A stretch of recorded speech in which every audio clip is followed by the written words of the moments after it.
Assalamualaikum warahmatullahi wabarakatuh.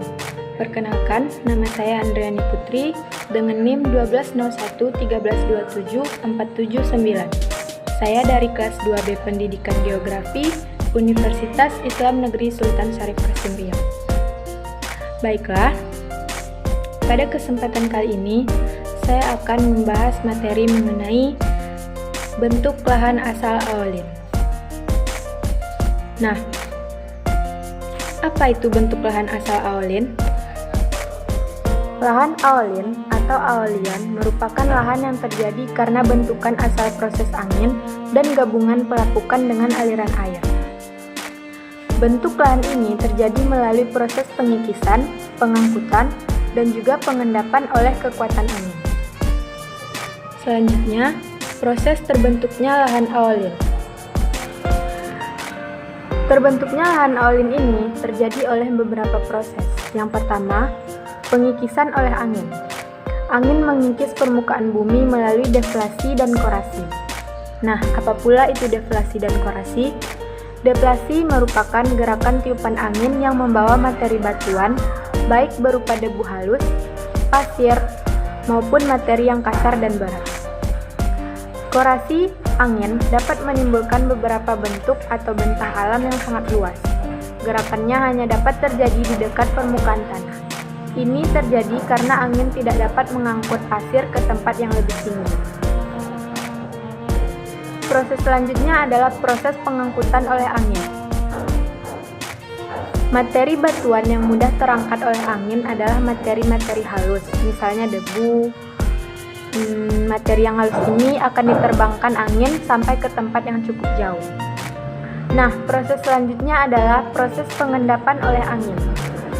Apa pula proses pengendapan oleh angin ini?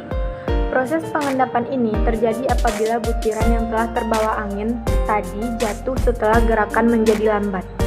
Apabila butiran tersebut tidak membentur permukaan dan terus terbawa angin, maka butiran tersebut akan mengalami gerakan sepanjang permukaan hingga menemukan tempat mengendap.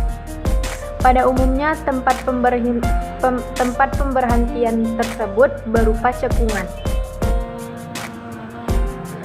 Selanjutnya adalah bentuk lahan hasil aolin.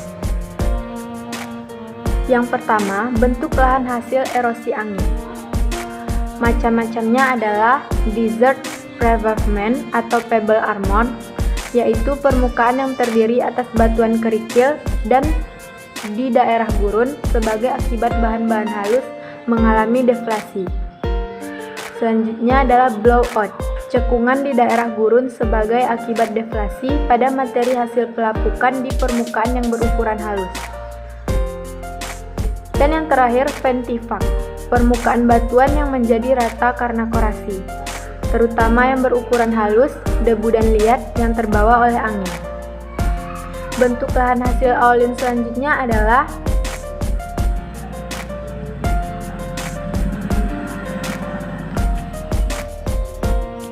dry canter, seperti ventifak tetapi bentuknya piramida karena arah angin berubah-ubah atau dari tiga sisi. Selanjutnya adalah groove. Groove merupakan alur-alur memanjang pada permukaan batuan karena erosi angin. Dan bentuknya yang terakhir adalah tiardang, merupakan pegunungan memanjang dan paralel. Tingginya kurang lebih dari 10 meter sampai panjangnya kurang dari 100 meter.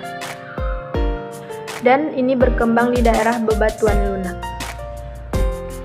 Pembahasan selanjutnya adalah bentuk lahan asal proses aolin dapat terbentuk dengan baik jika memiliki persyaratan sebagai berikut. Yang pertama, tersedianya material berukuran pasir halus hingga pasir kasar dengan jumlah yang banyak. Yang kedua, adanya periode kering yang panjang dan tegas. Yang ketiga, adanya angin yang mampu mengangkut dan mengendapkan bahan pasir tersebut. Dan yang terakhir, gerakan angin tidak banyak terhalang oleh vegetasi maupun objek yang lain. Baiklah, itulah materi yang dapat saya sampaikan. Lebih dan kurang saya mohon maaf. Wassalamualaikum warahmatullahi wabarakatuh.